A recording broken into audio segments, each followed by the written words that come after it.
Ćao ljudi, ovdje je Marek i dobrodošli u kanal Snimanje na srpskom, kanal gdje ja snimam klipove na švedskom. Ja sam se preselio. Gde sam se preselio?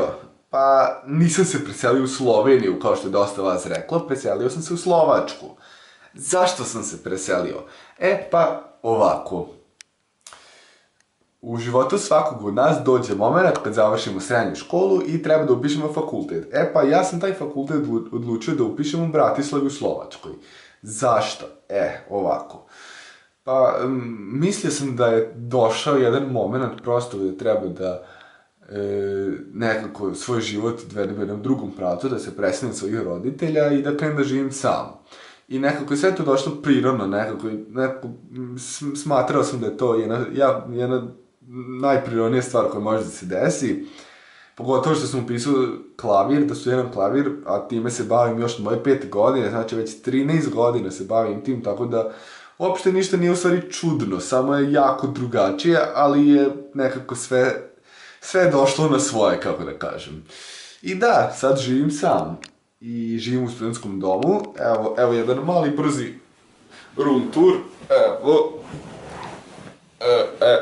i tu smo opet. Kao što vidite, soba je dosta mala, tako da ako niste sad stigli sve da vidite, vidjet ćete u mojim budućim klipovima otprilike cijelu sobu, zato što je jako mala, tako da ćete stići da vidite cijelu sobu. I da, sad možda mislite kao, šta, kako ti tamo radiš, šta, sam si ja, bez roditelja ne mogao. Pa kako da vam kažem, ništa ne radim što nisam radio kući. Otprilike sve radim isto kući, samo što ne radim to uz pomoć roditelja, nego radim sam. Jedem, pripremam doručak sam što sam radio i kući. Ručak ne spremam sam, nego idem u studentsku menzu da kupim, tako da to nije ništa drugačije. I tako peglao sam sam i kući, naprimjer, tako te neke stvari koje sam radio i kući sam i radim ovdje samo što nema roditelja. Tako da otprilike sve isto, nije ništa mnogo drugačije. Sad naravno postoje stvari koje zovu dokumenta koje treba da sredim, ali dobro, mislim zato što sam se preselio u drugu državu, tako da tu imam dosta posla, ali dobro, to je nekako, prosto se mora to raditi, to se jednom radi, tako da otprilike je to okej.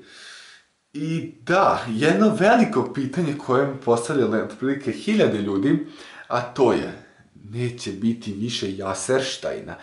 Pa hoće, kako da vam kažem. Sad ću da vam objasnim i kako će biti Jaserštajna i zbog čega Jaserštajn će i dalje nastaviti da postoji. Mislim, ne postoji razlog da ne postoji više. Evo ovako.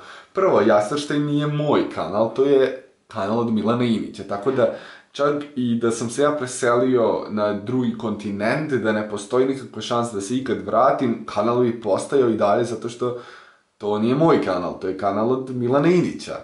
I on radi s tim kanalom. Ovo je moj kanal i moj kanal glavni Jack Chicken. Još 50 malih kanala, šansu. Da, ovo je moj kanal i Jack Chicken, to su moji kanali. Ali to i dalje ne znači da neću snimati sa Jaserštajn ekipom. Zašto? Pa ovako, Bratislava od Novog Sada udaljena na 500 km. Tako nešto. Što mi dođe 4-5 sati kolima. Da, 5 sati, 4 je malo. Znači 5 sati, ja ću ovdje dolaziti, to je u Novi Sad ću dolaziti jednom mesečno, a onako te neke velika snimanja nikad nismo imali više od jednom mesečno, tako da će u principu sve funkcionisati dalje isto. To što će ja biti u Slovačkoj, Bratislavi ne znači apsolutno ništa. To što ja kad dođem, ja ću tad javiti Iniću da tad bude snimanje i onda ćemo tad snimiti. Onako, čak ja mislim da je jednom mesečno, čak i prilično često, ja mislim da nikad nismo ni baš toliko redovno snimali svi zajedno jednom mesečno, da to je prilično često, tako da možda ću čak biti češće u njegovim klipovima, ko zna. Tako da, eto, ja se nadam da sa ovim klipom razjasnio neke nedoumice oko mog statusa u ovom svetu, šta je znam. Šalim se, da, nadam se da su vam sad neke stvari jasnije. I izvinite što prošle nedelje nije bilo klipa na srpskom, ali stvarno selio sam se i imao sam, evo, pogledajte,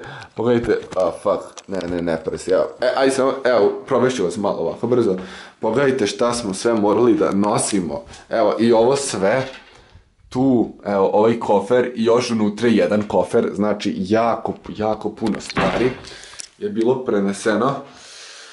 Naravno, evo, sto sa tehnikom i sve to, ovo sam ja malo sredio, sto sa tehnikom i sve smo to premestili, tako da imao sam jako puno posla, tako da zbog toga nisam mogao da izbacim klip, ali evo klipa na srpskom, tako da nadam se da ste uživali u prvoj epizodi srpskih klipova i da, mi se vidimo sledećeg ponedeljka.